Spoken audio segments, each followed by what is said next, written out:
El salón de baile era un océano de cristal y susurros calculados, donde la opulencia se medía por el brillo de las joyas y el peso del silencio entre frases vacías. En este mundo, Elena se movía con una eficiencia que la hacía invisible, una sombra funcional con una bandeja de plata en las manos. Su uniforme, de un negro austero, la borraba del paisaje, convirtiéndola en un mero mecanismo para servir copas de champán a figuras que nunca la miraban a los ojos. En el centro de todo, como un sol frío alrededor del cual orbitaban planetas menores, estaba Ricardo Vargas.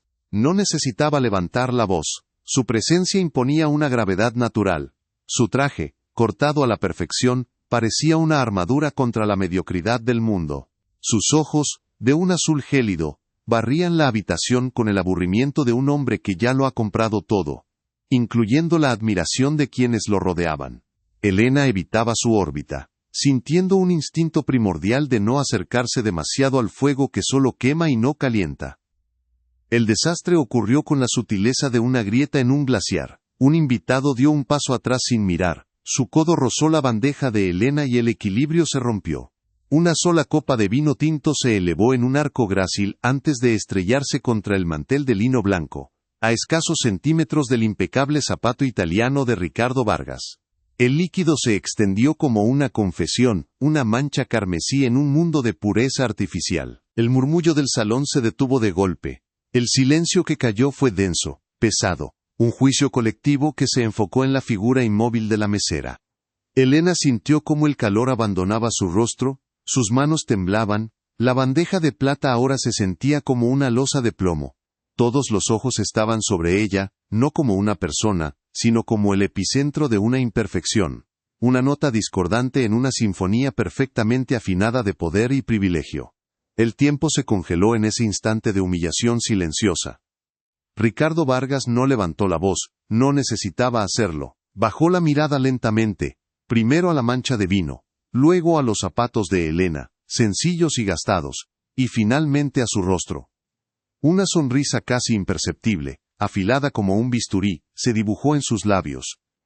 Se inclinó ligeramente hacia ella, su voz un susurro bajo pero audible para todos los que contenían la respiración a su alrededor. «Hay lugares a los que gente como tú no pertenece», dijo con una cadencia metódica, saboreando cada palabra. Hizo una pausa, sus ojos recorriendo su figura con un desprecio quirúrgico. «Con esa cara, nunca serás lo suficientemente bonita para estar aquí». Las palabras no fueron un grito, sino un veneno administrado con calma.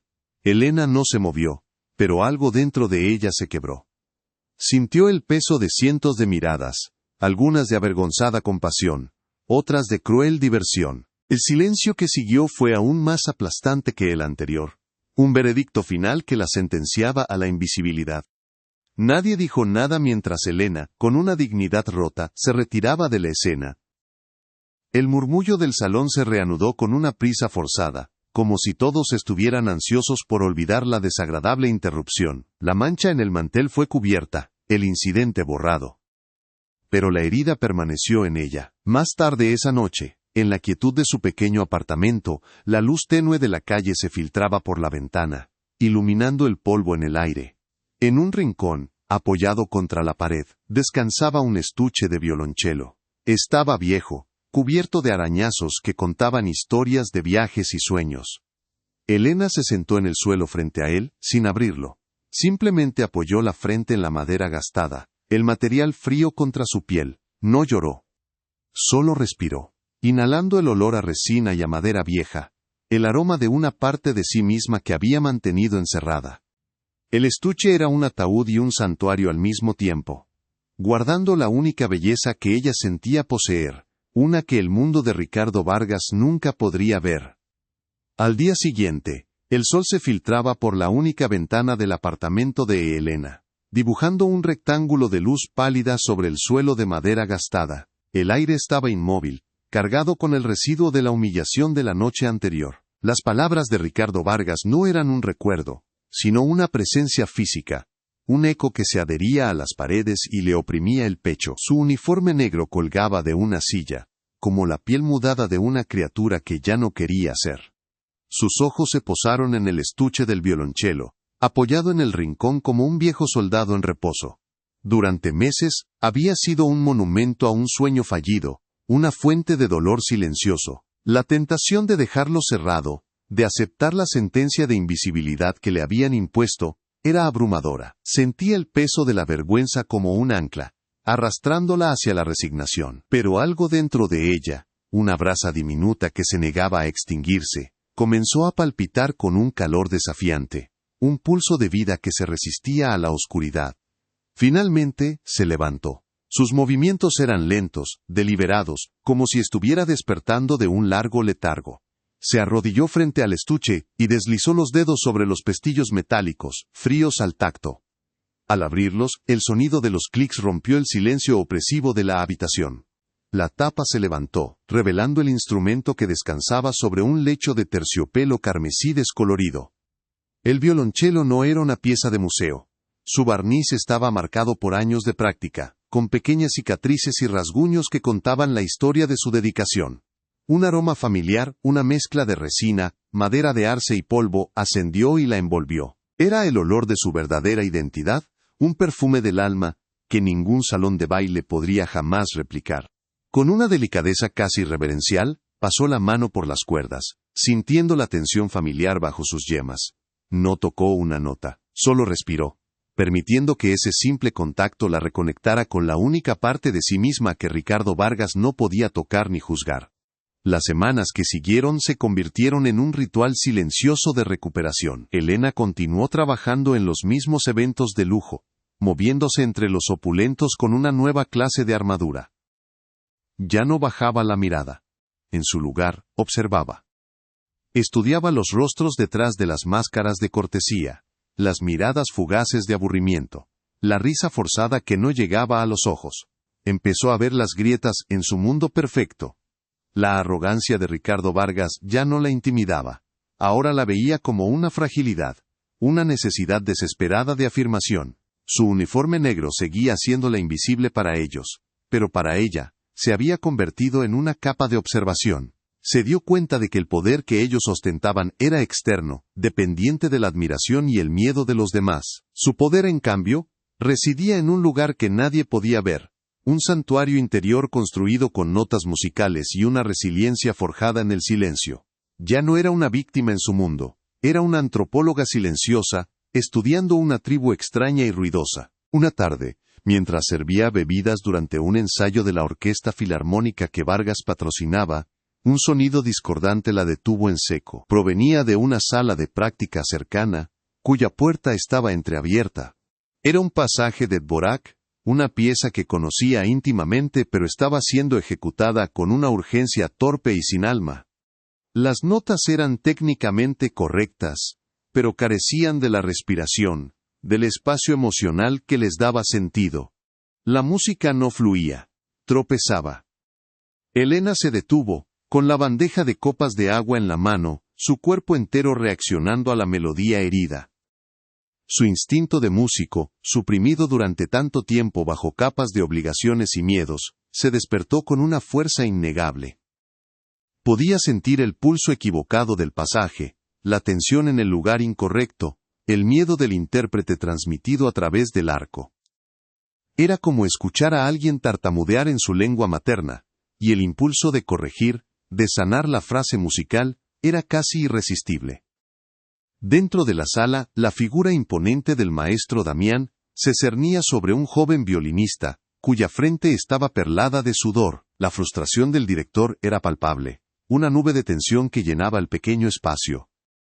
No, no, decía Damián, su voz más cansada que enojada. Estás corriendo. Le tienes miedo al silencio entre las notas. La música vive ahí, en esa pausa. Es un suspiro, no un vacío. Pero el joven músico, abrumado por la presión, no lograba comprender. Volvía a tocar el pasaje, y el mismo error se repetía, una y otra vez.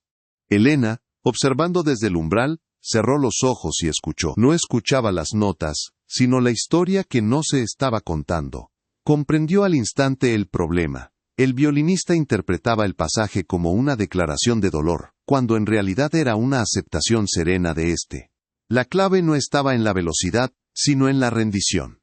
Era una distinción sutil, una que solo alguien que había vivido el dolor podía entender y traducir musicalmente. Se encontró en una encrucijada. Podía seguir su camino, entregar las aguas y permanecer en la sombra, segura en su invisibilidad. Nadie la notaría, nadie la humillaría de nuevo. El recuerdo del rostro de Ricardo, su sonrisa cruel, era un poderoso disuasivo. Sin embargo, el sonido de esa música rota era una ofensa a algo sagrado dentro de ella. Permanecer en silencio se sentía como una traición no solo a la música sino a sí misma. ¿De qué servía su conocimiento, su sensibilidad, si la mantenía encerrada por miedo? En ese momento, la elección no era entre el riesgo y la seguridad, sino entre la existencia y la inexistencia. Decidió que su voz, aunque fuera un susurro, merecía ser escuchada, incluso si solo era para defender la belleza de una frase musical. El miedo seguía ahí, un nudo frío en su estómago, pero por primera vez en mucho tiempo, su propósito era más grande que su temor. Con el corazón latiendo con fuerza contra sus costillas, dio un paso adelante y llamó suavemente a la puerta entreabierta. El sonido fue discreto, pero lo suficientemente claro como para interrumpir la tensión. El maestro Damián se giró, su rostro una máscara de fastidio. ¿Sí?, preguntó bruscamente, sus ojos pasando por encima de ella, registrando solo el uniforme, no a la persona. Por un instante, Elena vaciló. La autoridad en su voz, el desdén casual en su mirada, la transportaron de vuelta al salón de baile, al epicentro de su humillación. Estuvo a punto de disculparse y retirarse, de volver a su lugar asignado en el mundo, pero entonces su mirada se desvió hacia la partitura en el atril, las notas negras como pájaros esperando el permiso para volar.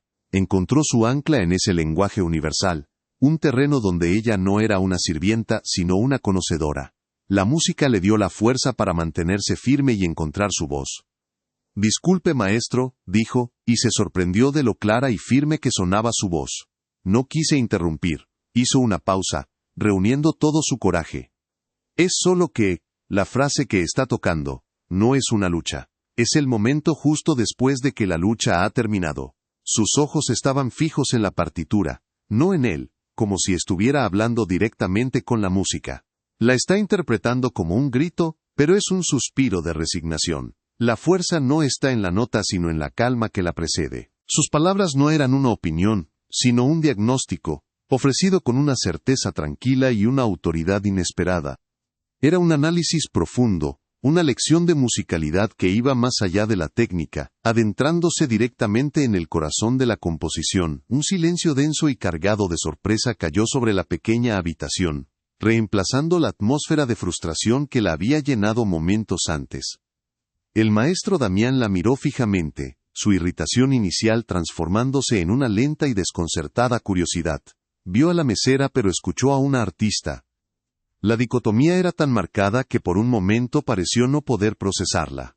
Sus ojos se entrecerraron ligeramente estudiando su rostro como si la viera por primera vez. No dijo nada. En cambio, se volvió hacia el joven violinista, que miraba a Elena con la boca ligeramente abierta, lleno de asombro. Desde el silencio, ordenó Damián, su voz ahora más suave, pensativa. Como ella dijo, no luches, ríndete a la nota. El joven asintió, levantó su violín, y tras una larga pausa, comenzó a tocar de nuevo. Esta vez, la música se transformó. La frase fluyó, con una belleza melancólica y una gracia que antes estaba ausente. El pasaje finalmente encontró su alma, llenando la habitación con una emoción pura y desgarradora que dejó a los tres en un silencio conmovido. La última nota se desvaneció en el aire, dejando un rastro de belleza perfecta. El joven violinista bajó el arco, sus ojos brillantes de gratitud y asombro mientras miraba a Elena. Pero fue la reacción del maestro Damián la que marcó el verdadero cambio.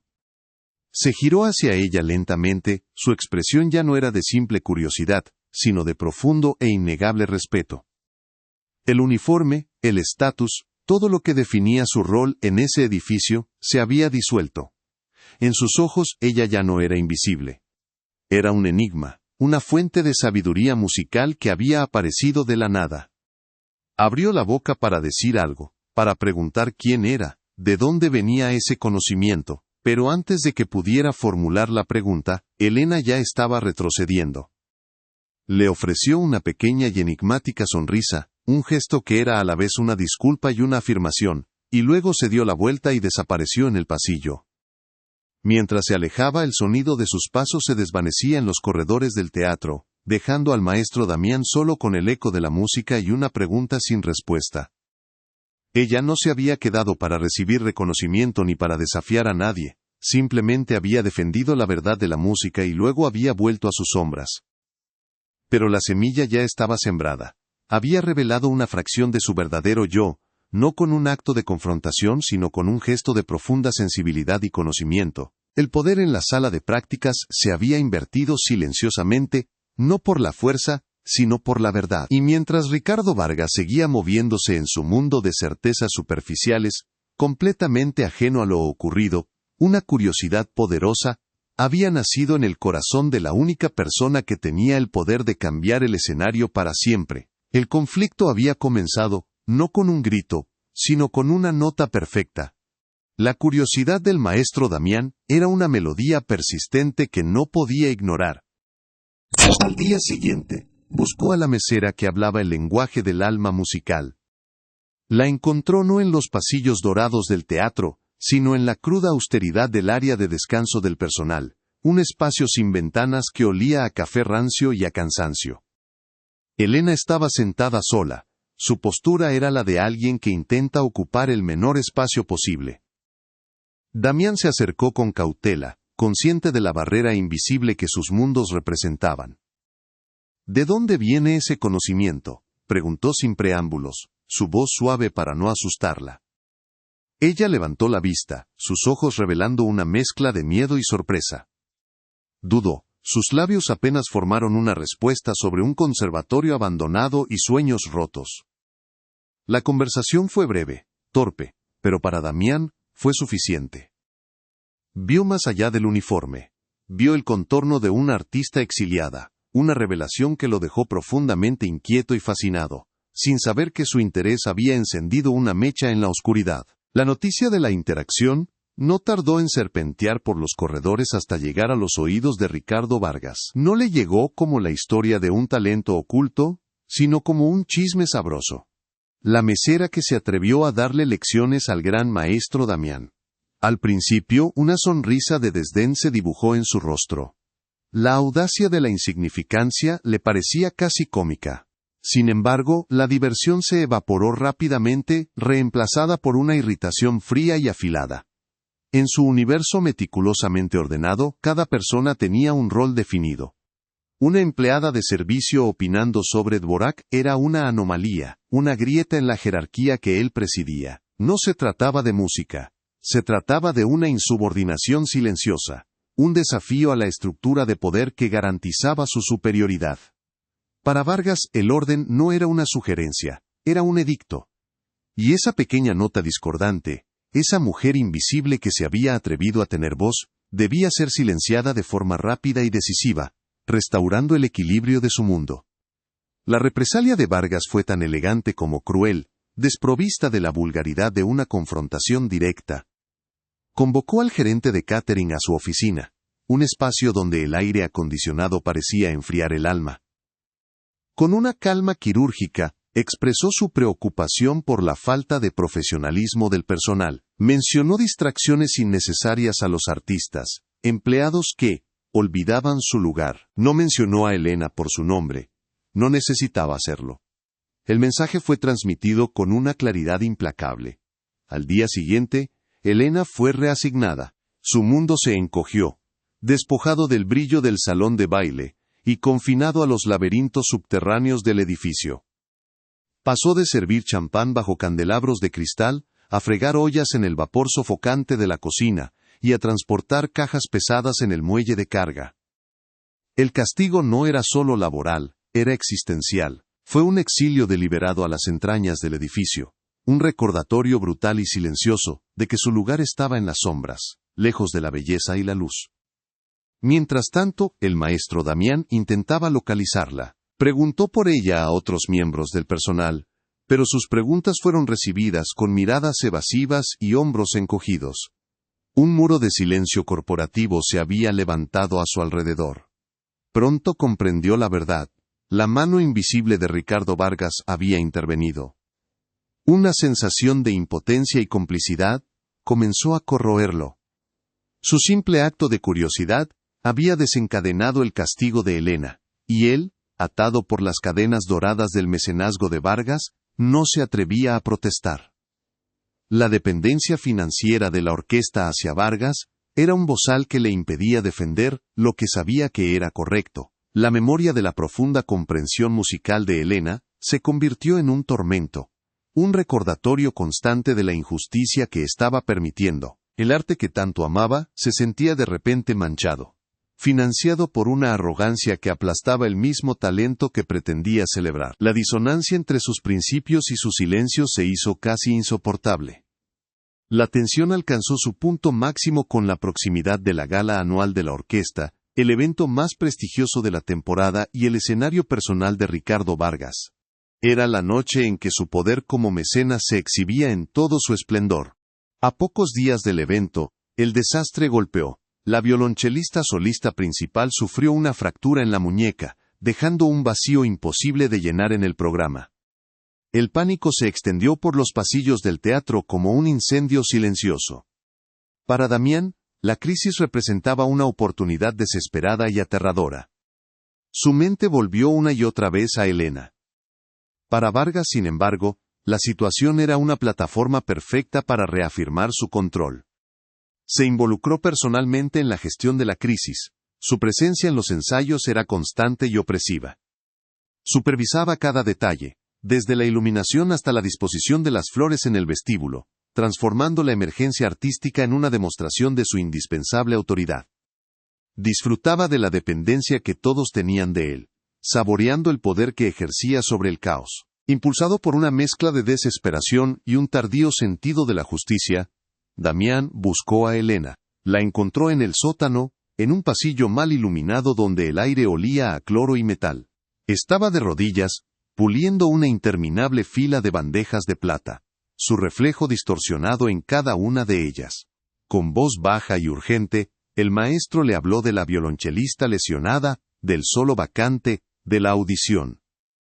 Le ofreció una posibilidad, una rendija de luz en su exilio. Por un instante, la esperanza transformó el rostro de Elena, borrando el cansancio y la resignación. Pero justo cuando sus labios se abrían para responder, una figura apareció al final del pasillo, bloqueando la única salida. Ricardo Vargas se acercaba lentamente, sus pasos resonando en el concreto como el tic-tac de un reloj fatal.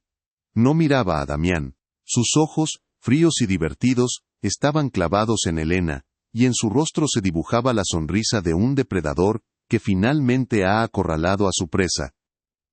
El aire se volvió denso, pesado, y la frágil esperanza se hizo añicos. «Maestro», comenzó Vargas, su tono una mezcla de falsa deferencia y genuino desprecio, «no estará considerando seriamente a esto». Su gesto hacia Elena fue un latigazo invisible que la hizo encogerse. Ignorando por completo a Damián, se agachó hasta que su rostro quedó a centímetros del de ella, su aliento frío rozándole la piel. «Le advertí que había lugares a los que no pertenecía», susurró, cada palabra un veneno destilado. «Pensó que un comentario afortunado lo cambiaría todo, ¿verdad? ¡Qué ingenua!». Se enderezó, su voz volviéndose dura y cortante.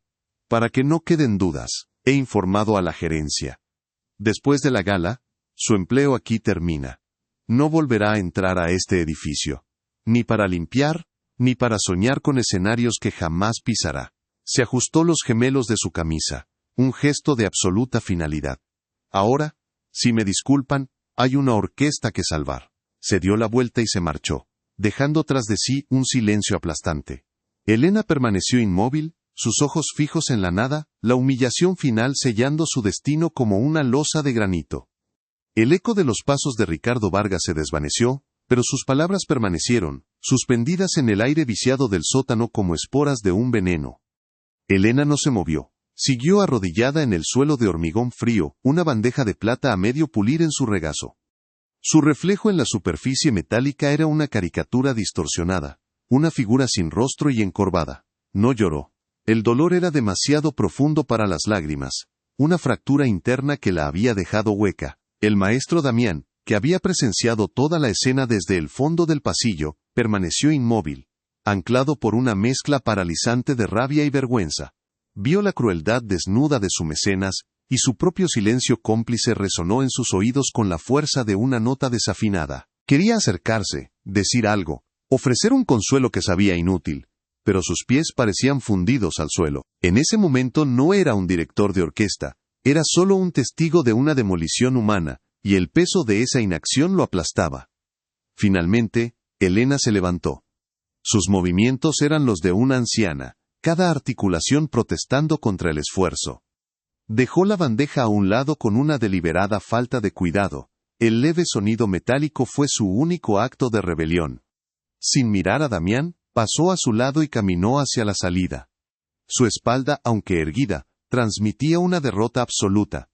Mientras se alejaba, Damián sintió que la oportunidad de redimirse se le escapaba con ella. La imagen de su dignidad rota se grabó en su mente, una herida que sabía que no sanaría fácilmente. La gala, la música, el prestigio de su orquesta, todo parecía de repente una farsa grotesca, un decorado suntuoso para ocultar una podredumbre moral. La injusticia no era solo un acto cometido por Vargas, era un sistema que él, con su silencio, había permitido. La comprensión cayó sobre él con una claridad brutal. Si no hacía algo, el veneno de Vargas no solo la habría destruido a ella, sino que también lo contaminaría a él para siempre. Esa noche, en la soledad de su estudio, rodeado de partituras que contenían la belleza más sublime que la humanidad había creado, Damián no encontró paz.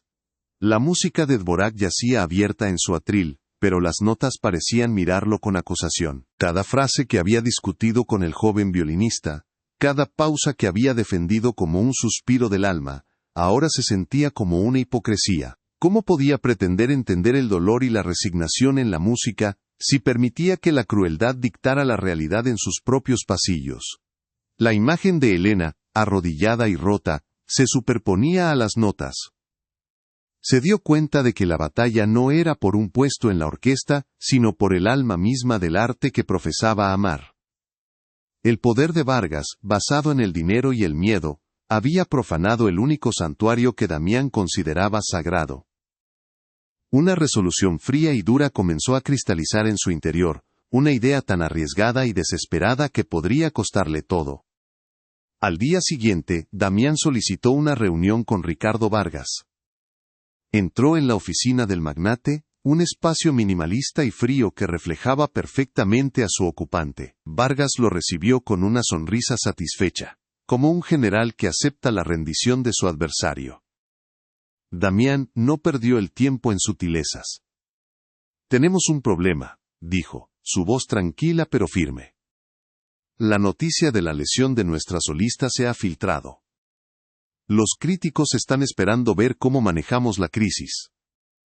Necesitamos no solo un reemplazo, sino una historia de integridad artística». Vargas arqueó una ceja, intrigado. «Propongo una audición abierta y anónima», continuó Damián, eligiendo sus palabras con el cuidado de un cirujano. «A ciegas, un panel de jueces, incluyéndote a ti por supuesto, escuchará a los candidatos detrás de una pantalla.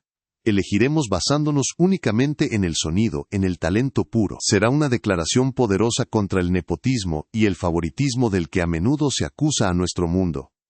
La propuesta era una obra maestra de manipulación psicológica. Damián no apeló a la compasión de Vargas, sino a su ego. La idea de presidir un juicio basado en la meritocracia pura y de ser visto como un guardián de la excelencia artística era irresistible para él. La teatralidad del evento, la demostración de su poder imparcial, le atraía inmensamente.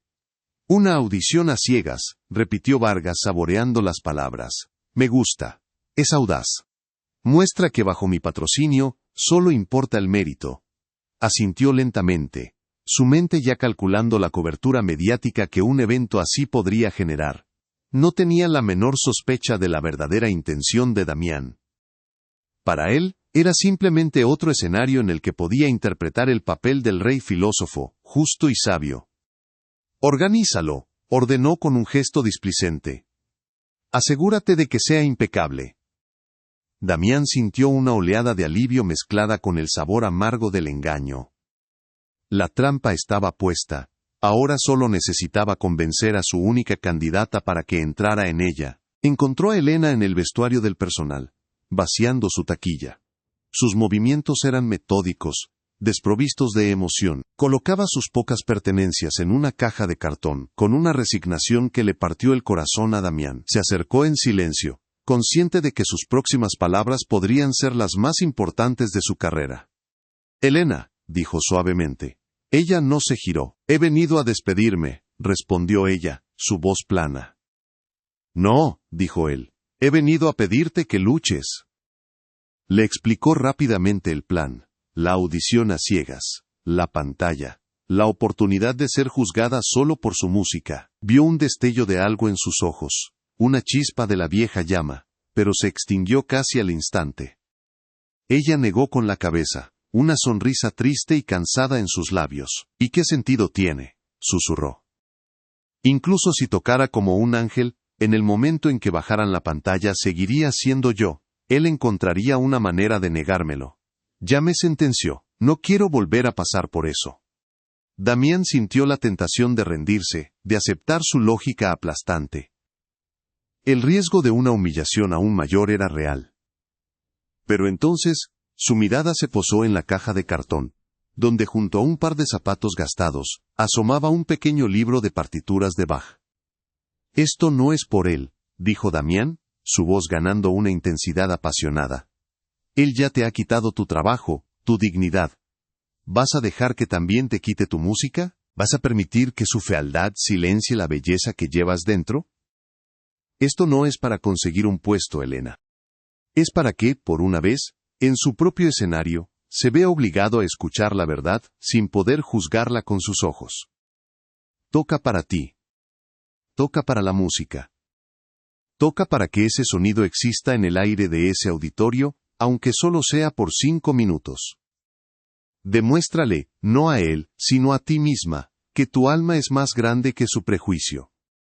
Sus palabras no eran una súplica, sino un desafío, un llamado a la guerrera que sabía que aún vivía dentro de ella. Elena cerró la taquilla. El sonido metálico resonó en el silencio. No dio una respuesta. Simplemente tomó su caja y se marchó, dejando a Damián solo con la incertidumbre. Esa noche, en su apartamento, la caja de cartón permanecía en el suelo. Se sentó frente a ella, la mirada fija en el estuche de su violonchelo. El instrumento parecía un sarcófago. El guardián de un sueño muerto. Las palabras de Vargas sobre su rostro, su insignificancia, resonaban en su cabeza. Pero luego, las palabras de Damián se abrieron paso. «No dejes que te quite tu música». Se dio cuenta de que la resignación era una forma de permitir que Vargas ganara por completo. La rabia, una emoción que había suprimido durante tanto tiempo, comenzó a aflorar, no como un fuego destructivo, sino como un calor lento y concentrado. Era la rabia de la artista cuya voz había sido silenciada, la rabia de la mujer cuya valía había sido negada. Se levantó y caminó hacia el estuche. Esta vez, al abrirlo, no buscaba consuelo, buscaba un arma. El día de la audición, el ambiente en el teatro era eléctrico. La noticia del evento se había extendido, y un pequeño grupo de críticos y miembros de la junta directiva se había reunido en el auditorio. En el escenario, una gran pantalla de tela negra dividía el espacio en dos, creando un velo de anonimato.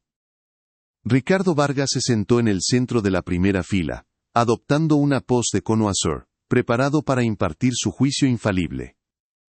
A su lado, Damián mantenía una compostura de acero, pero sus manos, ocultas en su regazo, estaban apretadas en puños. No sabía si Elena aparecería. Había apostado toda su carrera en un acto de fe, y el resultado estaba completamente fuera de su control. Miró la puerta lateral del escenario, esperando una señal, su corazón latiendo al ritmo de un metrónomo fuera de control. El silencio en el auditorio era denso, expectante, el preludio de una tormenta o de una decepción. Tras bambalinas, el ambiente era un microcosmos de nerviosismo. Varios músicos talentosos, atraídos por el prestigio de la orquesta, afinaban sus instrumentos, ajenos al drama subyacente. Un asistente de escena llamaba a los candidatos por número 4, listo. Número 5, prepárese. Elena estaba sentada en un rincón oscuro, su violonchelo apoyado contra su regazo. No llevaba su uniforme de mesera, sino un sencillo vestido negro. No era nadie, solo un número en una lista. Escuchaba los fragmentos de música que se filtraban desde el escenario. Cada uno técnicamente impecable, pero carente de la vulnerabilidad que ella sabía que la pieza requería. No sentía competencia, solo una extraña calma. Su propósito ya no era ganar, su propósito era hablar. Su violonchelo no era un instrumento para impresionar, sino un medio para traducir el lenguaje de su alma herida. Cuando el asistente llamó número 7, se levantó y caminó hacia la luz. Cruzó el umbral y subió al escenario. Las luces la cegaron por un momento, pero no miró hacia el auditorio. Su mundo se redujo al pequeño espacio detrás de la pantalla. Una silla, un atril, y la presencia invisible de sus jueces. Podía sentir sus miradas a través de la tela, podía sentir la energía crítica de la sala. Podía sobre todo sentir la presencia de Ricardo Vargas, una mancha fría en la primera fila. Por un instante, el miedo amenazó con paralizarla. El recuerdo de su voz, de su sonrisa cruel, volvió con una fuerza abrumadora. Sus manos comenzaron a temblar ligeramente. Estuvo a punto de darse la vuelta y huir. De abandonar esa locura. Pero entonces, sus dedos rozaron la madera de su violonchelo. La superficie familiar y gastada. El instrumento se sentía como una extensión de su propio cuerpo. Un ancla en un mar de ansiedad. Cerró los ojos y respiró hondo, no el aire del escenario, sino el aroma a resina y a viejos sueños que emanaba de su compañero de madera. Desde la primera fila, Ricardo Vargas observaba la silueta detrás de la pantalla con un aburrimiento apenas disimulado. La figura era anónima, indistinguible. Podía ser cualquiera. Se reclinó en su asiento, cruzando los brazos. Su expresión era la de un emperador esperando entretenimiento. No sentía nada más que una leve impaciencia. Damián, por otro lado, apenas respiraba. Reconoció la silueta al instante. Vio la forma en que sostenía el violonchelo, la ligera inclinación de su cabeza. Era ella. ¿Había venido? Una oleada de gratitud y un miedo terrible lo recorrieron. El destino de ambos se decidiría en los próximos minutos, en las notas que estaban a punto de nacer de ese silencio. El resto del panel se acomodó, con bolígrafos y cuadernos listos para tomar notas. Para ellos, era un procedimiento estándar, una evaluación técnica. No tenían idea de que estaban a punto de convertirse en testigos de algo mucho más profundo. Un juicio no sobre la música, sino sobre el alma humana. Elena se sentó, ajustó el puntal del violonchelo y colocó el instrumento entre sus rodillas. El contacto fue un consuelo, un regreso a casa. El mundo exterior se desvaneció. Ya no había jueces, ni pantalla, ni un hombre que la había despreciado. Solo estaba ella y la música que había vivido en su interior como una prisionera. Levantó el arco, su mano ahora firme, el temblor había desaparecido. No lo levantó con la arrogancia de una virtuosa, sino con la humildad de una suplicante. Era un gesto de ofrenda. En la sala el silencio se hizo aún más profundo. Todos los susurros se detuvieron. La atención colectiva se centró en esa figura sombría detrás del velo. Damián contuvo la respiración. Ricardo miró su reloj. Un gesto sutil de impaciencia. Elena mantuvo el arco suspendido sobre las cuerdas por un instante que se sintió como una eternidad.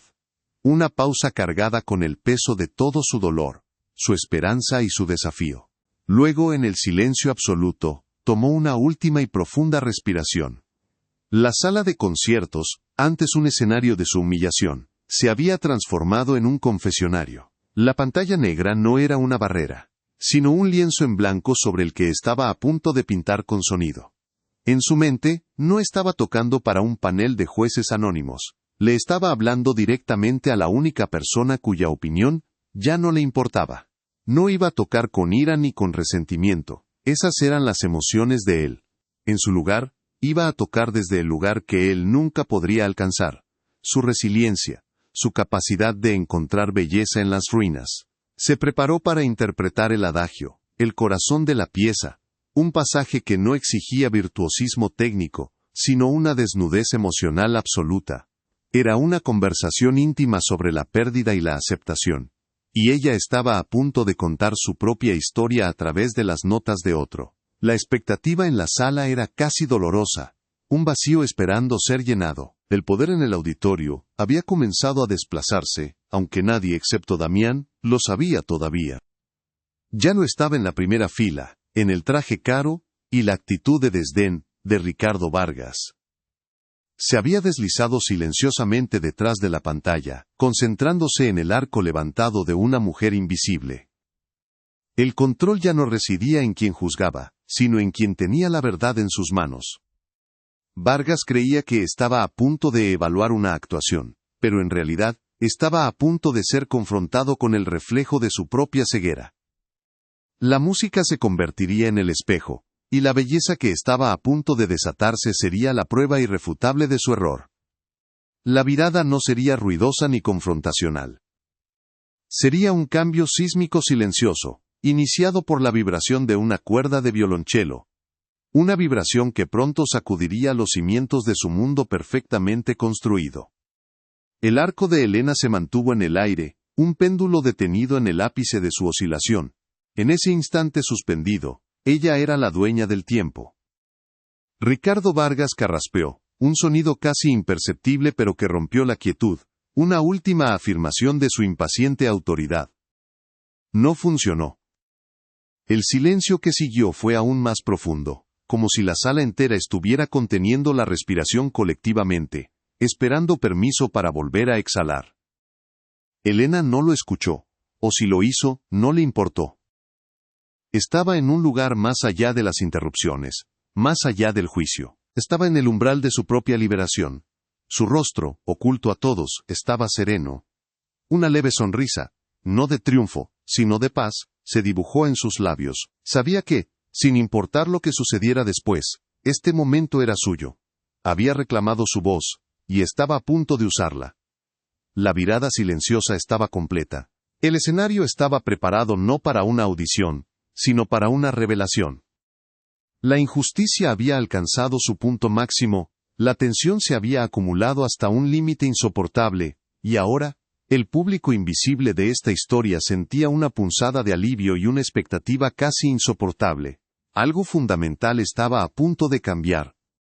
La semilla de la verdad, plantada en un pasillo oscuro con una sola frase musical corregida, estaba a punto de florecer bajo las luces del escenario. La mujer que había sido sentenciada a la invisibilidad, estaba a punto de convertirse en la única presencia en la sala, su música, la única voz que importaría.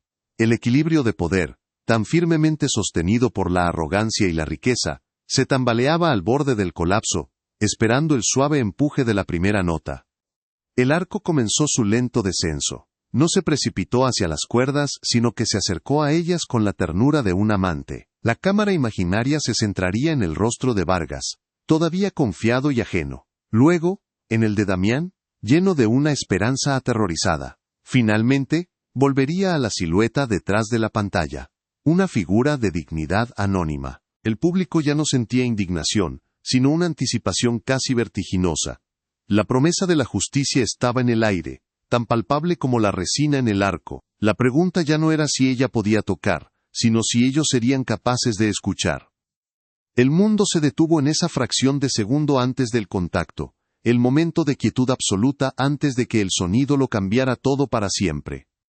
El silencio era el verdadero cliffhanger, una pausa preñada de todas las posibilidades. En ese silencio, Elena encontró su centro. El sótano, la bandeja de plata, la voz cruel, todo se disolvió. Solo quedaba el lenguaje que nunca la había abandonado. El violonchelo se sentía vivo en sus manos, no como un objeto de madera y cuerdas, sino como el recipiente de su espíritu. Estaba lista, no para impresionar, no para ganar, no para vengarse. Estaba lista para hablar su verdad de la única manera que sabía, con una honestidad tan pura y devastadora, que nadie podría ignorarla. El gesto de bajar el arco fue su respuesta final a la humillación. No fue una rendición, sino una declaración de existencia. Era la afirmación de que, aunque el mundo se negara a verla, se vería obligado a escucharla. La anticipación en la sala era una cuerda tensa a punto de romperse. El momento se estiró, el tiempo se volvió elástico. Para Vargas, fue un instante de irritación. Para Damián, una vida entera de esperanza y miedo. Para Elena, fue la calma antes de la creación. La historia había llegado a su punto de inflexión. El delicado equilibrio entre la opresión y la liberación. El público, habiendo viajado a través de la humillación y la escalada de la injusticia, ahora se encontraba en el umbral de la catarsis. La promesa de que la verdad prevalecería era una corriente subterránea que electrificaba la atmósfera. La inversión de poder ya no era una posibilidad, era una inminencia. El gesto que anunciaba la revelación no fue una palabra o una acción dramática, sino la simple y silenciosa intención de una artista a punto de reclamar su alma a través de la música. La punta del arco finalmente rozó la cuerda de la viga. No hubo sonido inmediato, solo el contacto, la promesa de la vibración. Fue el gesto más pequeño, y sin embargo, el más significativo de toda la historia hasta ese momento. Representaba la transición de la pasividad a la acción, del silencio a la voz. La silueta se inclinó hacia adelante, entregándose por completo al instrumento. En la primera fila, la expresión de Ricardo Vargas comenzó a cambiar, su aburrimiento dando paso a una curiosidad forzada. Damián cerró los ojos, no por miedo, sino para poder recibir la música sin distracciones, como un acto de fe. El escenario estaba perfectamente dispuesto para la colisión inevitable entre la belleza y el prejuicio. El silencio final antes de la primera nota era el sonido de un mundo a punto de ser puesto del revés. La primera nota nació en el silencio, no como un sonido, sino como una presencia. Era pura, doliente y de una claridad cristalina, que cortó el aire denso y expectante del auditorio. Vibró a través del suelo de madera, subiendo por las piernas de las sillas, una corriente subterránea que tocó a cada persona en la sala. No era una nota de exhibición, era una confesión, un susurro que exigía ser escuchado. Ricardo Vargas, que había estado a punto de mirar su reloj de nuevo, detuvo el gesto a medio camino. Su cuerpo se tensó, una reacción involuntaria a una pureza que no esperaba. El maestro Damián, con los ojos cerrados, soltó el aire que no sabía que estaba conteniendo, un suspiro silencioso de fe recompensada. La música no había comenzado como una actuación, sino como la apertura de una herida sagrada, invitando a todos a mirar dentro. El poder del dinero y el estatus se evaporó en esa primera vibración, reemplazado por la autoridad innegable de la verdad emocional. La melodía que siguió no era una carrera de virtuosismo técnico, sino un acto de traducción emocional. Elena no estaba tocando a Bach, estaba permitiendo que Bach hablara a través de ella, usando las notas como un vocabulario para su propia historia de resiliencia silenciosa. Cada frase era un recuerdo. La dureza del suelo del sótano, el peso de una bandeja de plata, el eco de una palabra cruel.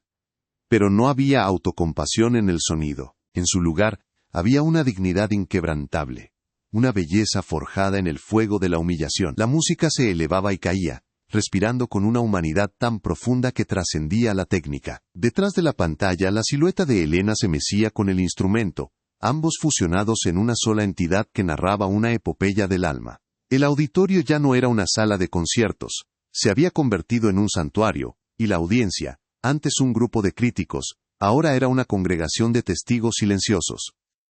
Ricardo Vargas se encontró desarmado, su mente, acostumbrada a diseccionar y valorar todo, desde el arte hasta las personas, no encontraba un punto de apoyo.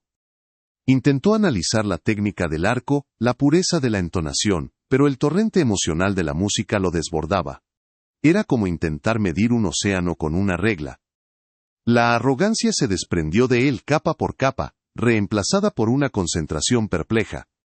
Se inclinó hacia adelante, sus codos sobre las rodillas, su rostro una máscara de incredulidad. Este sonido no provenía de un músico entrenado para impresionar, sino de un alma que había vivido cada nota.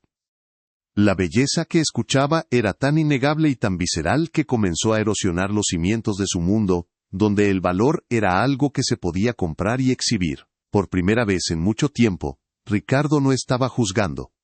Estaba, para su propio horror, sintiendo, y el sentimiento era uno de asombro abrumador, ante algo que no podía controlar ni definir. La música alcanzó su clímax emocional, un pasaje donde el dolor y la aceptación se entrelazaban en una danza desgarradora. Las notas altas del violonchelo eran como un lamento que no buscaba piedad, sino comprensión. Se elevaban hacia el techo abovedado, llenando cada rincón del espacio con una tristeza tan hermosa que dolía. Los miembros del panel de jueces habían abandonado toda pretensión de objetividad. Un crítico de renombre se quitó las gafas, y se secó una lágrima furtiva. Otro simplemente miraba fijamente la pantalla, su boca ligeramente abierta. Habían venido a evaluar una audición y se encontraron en medio de una revelación. Comprendieron que no estaban escuchando a un aspirante sino a un maestro. La prueba de la verdad no era una evidencia factual, era esta emoción compartida, esta conexión humana tejida en el aire por el sonido de un violonchelo, que había silenciado el cinismo y había unido a todos en un estado de gracia vulnerable. Fue entonces cuando la certeza golpeó a Ricardo Vargas, una descarga eléctrica que le recorrió la columna vertebral. La música no solo era hermosa, era familiar.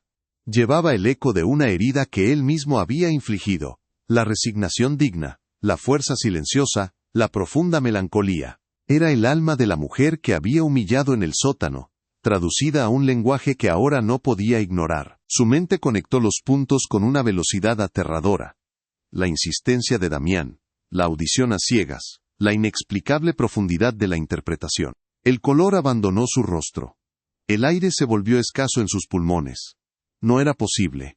No podía ser ella. La mujer cuyo rostro había llamado insignificante. La criatura invisible que había desterrado a las sombras.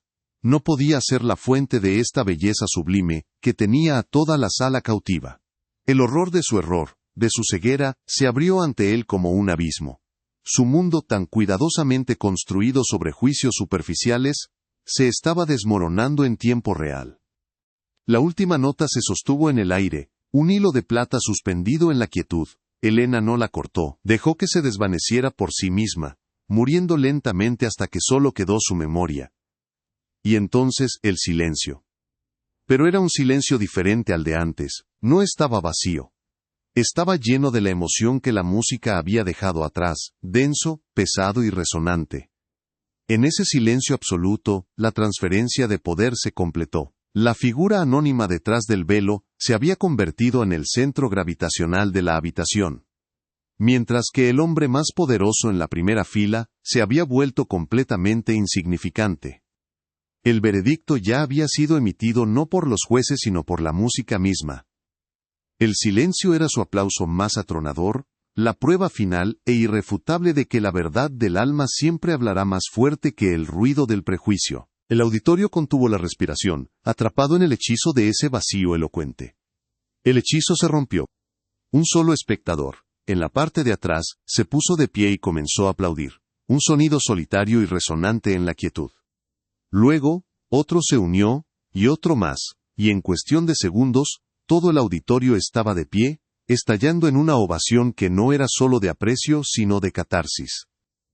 Era un rugido de alivio colectivo, una celebración de la justicia poética que acababan de presenciar. Los aplausos no eran para un músico anónimo, eran para la dignidad humana que se había negado a ser silenciada. El sonido se estrelló contra Ricardo Vargas en oleadas, cada una más fuerte que la anterior. No eran aplausos, eran acusaciones. Cada par de manos que se unían era un recordatorio de su monumental error de juicio, un veredicto público sobre su ceguera moral. La aclamación para ella era una condena para él, y el ruido ensordecedor lo aisló en un universo de vergüenza silenciosa. El maestro Damián también estaba de pie, aplaudiendo con una sonrisa que era mitad triunfo, mitad alivio. Pero su mirada no estaba en el escenario. Estaba fija en Ricardo Vargas, lo vio permanecer sentado, una estatua de granito en un mar de movimiento y sonido. La ovación lo rodeaba, lo envolvía, pero no lo tocaba. Parecía haberse encogido en su asiento, su costoso traje de repente demasiado grande para él. La autoridad que siempre había proyectado se había desvanecido, dejando solo a un hombre expuesto y vulnerable. Estaba paralizado, no por la sorpresa, sino por el peso aplastante de la revelación. La belleza que había negado y ridiculizado ahora, era aclamada como divina, y esta aclamación pública era su castigo. Su poder, que dependía de la percepción de los demás, se había vuelto inútil frente a una verdad tan innegable. Estaba solo, juzgado y sentenciado por el mismo público cuya admiración siempre había dado por sentada. Con una lentitud casi ceremonial, la gran pantalla negra comenzó a ascender. El mecanismo era silencioso, añadiendo una capa de tensión dramática al momento. A medida que la tela se elevaba, reveló primero unos zapatos sencillos, luego el dobladillo de un vestido humilde, y finalmente, la figura completa. Allí estaba Helena, sentada con su violonchelo. Su rostro estaba bañado en lágrimas, pero no eran lágrimas de tristeza, eran de liberación. Sus ojos se encontraron con la multitud, no con miedo, sino con una calma serena. Un murmullo de asombro y reconocimiento recorrió la sala. La mesera. La mujer invisible. La conexión entre la figura humilde y el sonido sublime fue una conmoción colectiva, la pieza final de un rompecabezas emocional. La revelación no fue solo sobre su identidad, fue una lección para todos los presentes sobre la facilidad con que el verdadero valor puede ser pasado por alto, juzgado y descartado. La mirada de Ricardo se clavó en ella. Vio el rostro que había insultado, ahora transfigurado por la luz del escenario y la fuerza de su espíritu. La disonancia cognitiva era tan violenta que le provocó un vértigo físico. La mujer que había declarado no suficientemente bonita, era la encarnación de la belleza más profunda que jamás había experimentado. Sus propias palabras crueles resonaron en su cabeza, ahora despojadas de su poder y reveladas en toda su grotesca estupidez. El desprecio que había sentido por ella se volvió hacia adentro, convirtiéndose en un auto-odio corrosivo. Quería desaparecer, hundirse en el suelo, escapar de la verdad que ella representaba. La inversión de poder era total. Ella, en su vulnerabilidad, era invencible, mientras que él, en toda su riqueza y poder, estaba completamente destruido desde adentro. Su juicio no solo había estado equivocado, había sido un sacrilegio. Mientras la ovación alcanzaba un crescendo febril, un sonido de pura adoración por el alma que acababan de escuchar, Ricardo Vargas hizo el único gesto que le quedaba. Lenta, casi imperceptiblemente, levantó las manos, no para aplaudir, no podía, sería la máxima hipocresía, en cambio, se cubrió el rostro. Fue un acto de rendición incondicional, una confesión silenciosa de su vergüenza. Un intento inútil de esconderse de la luz de la verdad que ella proyectaba desde el escenario, de los cientos de pares de ojos que ahora lo veían, no como un mecenas, sino como un tonto, y sobre todo, de la insoportable imagen de su propia fealdad moral. En el momento de mayor triunfo público de Helena, el hombre más poderoso de la sala se borró a sí mismo, eligiendo la oscuridad. La justicia no había sido un castigo ruidoso, sino un colapso silencioso e interno. La catarsis era completa, resonando en el aplauso para ella y en el silencio aplastante detrás de sus manos. La ovación se desvaneció lentamente, dejando un zumbido resonante en el aire, como el eco de una verdad que ya no podía ser ignorada. Ricardo Vargas permaneció sentado, inmóvil, mientras el resto del público comenzaba a dispersarse, sus rostros todavía marcados por la emoción. No se había quitado las manos de la cara. Detrás de esa frágil barrera, el mundo se había reducido a un torbellino oscuro de vergüenza y sonido. No vio a Helena ser escoltada fuera del escenario por un radiante maestro Damián, ni las miradas de reojo, cargadas de una mezcla de lástima y desprecio, que le lanzaban los miembros de la junta directiva al pasar. El poder que siempre lo había aislado y protegido ahora se había convertido en el foco de su humillación pública. Estaba atrapado en el centro de su propio error monumental, un rey desnudo en un teatro lleno de espejos, cada uno reflejando la fealdad de su alma que él, hasta ese momento, se había negado a ver. Finalmente, cuando el auditorio quedó casi vacío, Ricardo se levantó, se movió como un autómata, sus gestos rígidos y desprovistos de su habitual fluidez arrogante. Atravesó el vestíbulo de mármol, ignorando los susurros y las miradas curiosas. Afuera, la noche de la ciudad, con sus luces frías y su energía indiferente, le pareció un paisaje extraño y hostil. El reflejo en los cristales de los rascacielos no le devolvía la imagen del magnate seguro de sí mismo, sino la de un hombre hueco, un espectro vestido con un traje caro. Por primera vez, su riqueza se sentía como un disfraz, una armadura inútil contra el tipo de juicio que no se podía comprar ni intimidar. Condujo sin rumbo por las calles, el silencio en su coche de lujo era más ensordecedor que la ovación. La música de Elena no estaba en la radio, pero resonaba en su cráneo, una melodía persistente que era a la vez hermosa y acusadora, desmantelando pieza por pieza el mundo que había construido sobre cimientos de superficialidad. Mientras tanto, en una pequeña sala detrás del escenario, Elena sostenía su violonchelo, el barniz gastado se sentía cálido bajo sus dedos. El maestro Damián le había traído un vaso de agua pero ella no lo había tocado. No estaba eufórica. La emoción que la embargaba era más profunda y serena. Era la sensación de haberse reencontrado con una parte de sí misma que creía perdida para siempre. La ovación, las lágrimas del público, la conmoción palpable en la sala, todo eso se sentía secundario. El verdadero triunfo había ocurrido en el silencio, en el momento en que decidió tocar, no para demostrar su valía a otros, sino para honrar la verdad dentro de sí misma.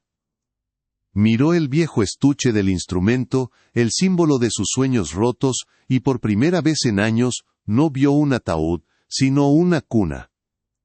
La música no le había dado venganza, le había devuelto el alma. Y en esa recuperación silenciosa, encontró una paz que ningún aplauso podría igualar. Esa noche en su ático con vistas panorámicas a la ciudad, Ricardo Vargas se enfrentó a su reflejo en un gran espejo de marco dorado. Pero no se vio a sí mismo. Vio el rostro de Elena, tal como lo recordaba en el sótano, cansado, resignado, pero con una chispa de dignidad indomable que él había intentado extinguir con crueldad. Sus propias palabras resonaron en su mente, no como un recuerdo, sino como una sentencia. Con esa cara, nunca serás lo suficientemente bonita. ¿Cómo había podido ser tan ciego? La belleza que había presenciado esa noche no tenía nada que ver con los rostros simétricos y las figuras esbeltas que adornaban su mundo. Era una belleza del espíritu, una luz que emanaba de un lugar tan profundo que sus ojos, entrenados solo para ver la superficie, habían sido incapaces de percibirla. Se dio cuenta de que su insulto no había sido solo un acto de arrogancia, sino un acto de profunda ignorancia, la confesión de su propia y miserable pobreza espiritual. Al día siguiente los periódicos y los blogs de cultura no hablaban de otra cosa. La historia de la violonchelista anónima era una fábula moderna de talento y oportunidad. Irónicamente, elogiaban a Ricardo Vargas por su visión, al instituir una audición a ciegas, celebrándolo como un mecenas que valoraba el mérito por encima de todo. Cada palabra de elogio era una brasa candente sobre su conciencia. Se había atribuido el mérito de un sistema diseñado para exponer precisamente a hombres como él. El aplauso público que ahora recibía por su supuesta integridad, se sentía más humillante que cualquier condena directa. Se dio cuenta de que la verdadera redención no podía venir de una disculpa o un gesto público. Requería una transformación fundamental, un acto de reparación que fuera tan profundo y sincero como la música que había destrozado su mundo. La vergüenza ya no era suficiente, se había convertido en un catalizador para una acción necesaria. El maestro Damián le ofreció a Elena el puesto de violonchelista principal de la orquesta, no como un favor, sino como un derecho que se había ganado de manera incontestable. Ella aceptó con una gracia tranquila. Su afirmación no era la de alguien que había ganado un premio, sino la de un artista que finalmente ocupaba su lugar legítimo. Su primera petición no fue sobre el salario o los privilegios, sino sobre la creación de un programa de tutoría para jóvenes músicos de barrios desfavorecidos, utilizando los recursos de la orquesta. Su enfoque ya no estaba en su propia lucha, sino en asegurarse de que otras voces, otros talentos invisibles, tuvieran la oportunidad de ser escuchados. Había trascendido su propio dolor y lo había convertido en un propósito. Su poder ya no residía en su habilidad para tocar el violonchelo, sino en la sabiduría que había adquirido a través de su sufrimiento, una autoridad moral que ahora era tan innegable como su talento. Unos días después, Ricardo Vargas condujo hasta el modesto edificio de apartamentos de Elena. No la había llamado ni había enviado a un asistente. Fue solo, vestido con un sencillo abrigo oscuro, despojado de la armadura de su estatus. Esperó en la acera de enfrente, observando a la gente del barrio ir y venir, un mundo de interacciones genuinas y luchas silenciosas que siempre había ignorado desde la ventanilla de su limusina. Se sentía como un extranjero en su propia ciudad. Cuando Elena salió del edificio, cargando su violonchelo en su estuche gastado, él cruzó la calle. Ella lo vio y se detuvo. Su expresión no era de miedo ni de ira, sino de una calma expectante. La dinámica de poder se había invertido por completo. Él, el magnate, estaba en su territorio, de pie en su acera, y era él quien se sentía pequeño, vulnerable e insignificante ante la mujer cuya existencia había despreciado. No se acercó demasiado, manteniendo una distancia respetuosa. Las palabras que había ensayado, disculpas elocuentes y promesas grandiosas, se evaporaron en su boca. Todo sonaba falso, inadecuado. En su lugar, la verdad salió en un susurro ronco. Yo no estaba ciego a su talento, dijo, su mirada fija en el estuche del violonchelo, como si se dirigiera al alma que contenía. Estaba ciego a su humanidad. Y esa es una ceguera para la que no hay cura, solo vergüenza. Levantó la vista hacia ella, y por primera vez, sus ojos no contenían arrogancia, sino un dolor desnudo y honesto. La belleza que usted creó esa noche, no solo llenó el auditorio, me vació a mí de toda la fealdad que llevaba dentro. No estoy aquí para pedir perdón. No lo merezco. Estoy aquí para dar testimonio de lo que me enseñó. Su confesión no era una estrategia, era una rendición. Elena lo escuchó en silencio, su rostro impasible. No le ofreció palabras de consuelo ni de absolución. Su herida era demasiado profunda para ser curada con un simple intercambio verbal. Sin embargo, en su mirada no había rastro de rencor. Había una compasión distante, la de alguien que ve a otra alma en su propio proceso de sufrimiento y transformación. Después de una larga pausa, ella asintió levemente. La música no juzga, señor Vargas, dijo en voz baja, solo revela. Con esa frase le concedió no el perdón, sino algo más valioso, la perspectiva. La música era el verdadero juez, y su veredicto ya había sido emitido. Su interacción no era el centro de la historia, era solo una nota al pie de una verdad mucho más grande. Le dio la espalda y continuó su camino, dejándolo solo en la acera, no con una respuesta, sino con una reflexión para el resto de su vida. La verdadera reparación de Ricardo no fue verbal sino estructural. Al día siguiente, anunció una reestructuración completa de su fundación filantrópica. Disolvió los comités de patrocinio basados en el prestigio y las conexiones sociales, y los reemplazó con un nuevo programa central, la Beca del Sonido Oculto. Sería la beca más grande del país para jóvenes músicos, otorgada anualmente a través de un riguroso proceso de audiciones a ciegas a nivel nacional. El único criterio sería el talento puro, despojado de currículums, apariencias o pedigrí. Su comunicado de prensa fue inusualmente personal, citando que, el mayor arte a menudo reside en las voces que nuestra sociedad se niega a escuchar. No mencionó a Elena, pero todo el mundo de la música entendió. No estaba tratando de limpiar su nombre, estaba tratando de enmendar su visión del mundo, usando su poder no para juzgar, sino para crear las oportunidades que su propia ceguera le había negado a otros. La última vez que Ricardo vio a Elena en persona fue meses después. Asistió, sin anunciarse, a uno de los talleres que ella impartía en un centro comunitario en las afueras de la ciudad. Se sentó en la última fila de las sillas plegables de plástico, un espectador anónimo entre padres y vecinos. Vio a Elena, ahora una figura célebre pero completamente humilde, arrodillarse para ajustar el arco de una niña pequeña que sostenía un violonchelo casi tan grande como ella. La paciencia y la ternura en su gesto eran una forma de belleza aún más profunda que la que había mostrado en el escenario. Elena le susurró algo a la niña, y aunque Ricardo no pudo oír las palabras, vio cómo el rostro de la pequeña se iluminaba con una nueva confianza. En ese momento, Ricardo comprendió. La redención no era ser perdonado. Era aprender a ver la belleza en todos los lugares donde antes solo había visto invisibilidad. Y en ese silencioso reconocimiento finalmente encontró su propia paz. El auditorio, antes un campo de batalla moral, respiraba ahora un aire diferente. La opulencia de sus paredes doradas y asientos de terciopelo ya no se sentía como una barrera, sino como una promesa. Impulsado por el eco de una ovación que había demolido su mundo, Ricardo Vargas había desmantelado su antigua fundación.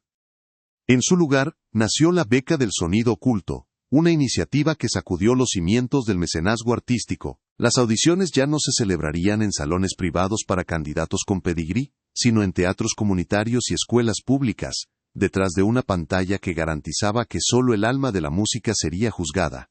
El dinero de Vargas, antes un instrumento de poder y exclusión, se convirtió en un puente, buscando activamente la belleza en los lugares que su arrogancia le había impedido ver. La transformación no fue una disculpa susurrada, sino un cambio estructural, un acto de reparación tan público y resonante como lo había sido su humillación. Lejos de los titulares que la aclamaban como un prodigio redescubierto, Elena encontró su verdadero escenario en el sótano de un centro comunitario, donde el aire olía a tiza y a madera vieja. Aceptó el puesto de solista principal, pero su verdadera pasión se volcó en este espacio sin pretensiones. Aquí, su violonchelo, el mismo que había sido testigo de su desesperación y su triunfo, ya no era un arma de reivindicación, sino una herramienta de conexión. Descansaba entre sus manos no como un trofeo, sino como una ofrenda que pasaba a niños cuyas familias nunca podrían pagar una entrada para la ópera. Su fama no la había alejado del mundo que conocía, por el contrario, la había anclado más profundamente en él. Descubrió que la mayor recompensa no era el aplauso de una multitud anónima, sino la luz de comprensión en los ojos de un niño, al descubrir que también tenía una voz, una melodía propia esperando ser liberada. Un martes por la tarde, un hombre con un abrigo sencillo, se sentó en la última fila de sillas de plástico. Un fantasma de un mundo diferente. Ricardo Vargas observaba, despojado de su aura de autoridad. Ya no era el mecenas en su palco privado, sino un espectador más, anónimo entre los padres del barrio, que esperaban a sus hijos. El espacio era la antítesis de su existencia anterior. Las paredes estaban cubiertas con dibujos infantiles en lugar de obras de arte de millones de dólares, y la acústica era terrible, pero el aire vibraba con una autenticidad que nunca había conocido. No vino buscando el perdón, pues sabía que no lo merecía. Vino como un peregrino a un santuario, buscando presenciar de cerca el milagro que solo había entendido a distancia. Quería ver, con sus propios ojos, la belleza que ahora sabía que no residía en la perfección de la superficie, sino en la imperfecta y tenaz vitalidad del espíritu humano. Su mirada se centró en Elena. Estaba arrodillada en el suelo, al nivel de una niña pequeña cuya frustración era evidente en su ceño fruncido. La niña no podía sostener el arco correctamente, y un sonido chirriante y desagradable llenó la habitación. El antiguo Ricardo habría hecho una mueca de disgusto, un juicio silencioso sobre la falta de talento. El hombre nuevo, sin embargo, observó la reacción de Elena. Ella no corrigió a la niña con palabras técnicas. En cambio, colocó suavemente su mano sobre la de la pequeña, guiando el movimiento con una ternura infinita. No dijo nada. Simplemente compartió el gesto, transmitiendo la sensación del arco deslizándose correctamente. Una lección que no pasaba por el intelecto, sino directamente al corazón. Fue un acto de pura empatía, una transferencia silenciosa de conocimiento y confianza que valía más que cualquier clase magistral en un conservatorio prestigioso. Ricardo sintió una punzada, un eco de su propia crueldad contrastado con esta gracia infinita. Bajo la guía de Elena, la niña lo intentó de nuevo. Esta vez una sola nota, larga y temblorosa pero clara, emergió del pequeño violonchelo. No era Bach, ni Dvorak. Era el sonido más simple del mundo, pero en el rostro de la niña, floreció una sonrisa de puro asombro, como si hubiera creado un universo entero con esa única vibración. Miró a Elena con ojos llenos de orgullo, y Elena le devolvió la sonrisa, una que no contenía la solemnidad del artista, sino la alegría compartida de un descubrimiento. Ricardo, Desde el fondo de la sala sintió que esa simple nota era más poderosa que la sinfonía entera que había escuchado en la gala. Era el sonido del potencial desbloqueado, la prueba viviente de que el talento no era un don reservado para unos pocos elegidos, sino una semilla presente en todos, esperando solo un poco de calor y la mano adecuada para ayudarla a crecer. Elena se inclinó hacia la niña, su voz apenas un susurro que, sin embargo, pareció resonar en el alma de Ricardo. «No te preocupes por si suena perfecto», le dijo, mientras ajustaba un mechón de pelo detrás de la oreja de la pequeña. «La gente olvida las notas, pero nunca olvida lo que les hiciste sentir. Solo deja que escuchen tu alma. Siempre será la parte más bonita de ti». Esas palabras, tan simples y profundas, fueron la pieza final de su propia transformación. Eran la antítesis directa de su cruel veredicto. La moral de la historia entregada no como un sermón, sino como un regalo de sabiduría de una generación a la siguiente. La belleza no era un rostro, una figura o un vestido. Era esa cosa invisible y luminosa que todos llevamos dentro, esa esencia que la música de Elena le había obligado a confrontar. La verdad finalmente tenía un sonido y una forma.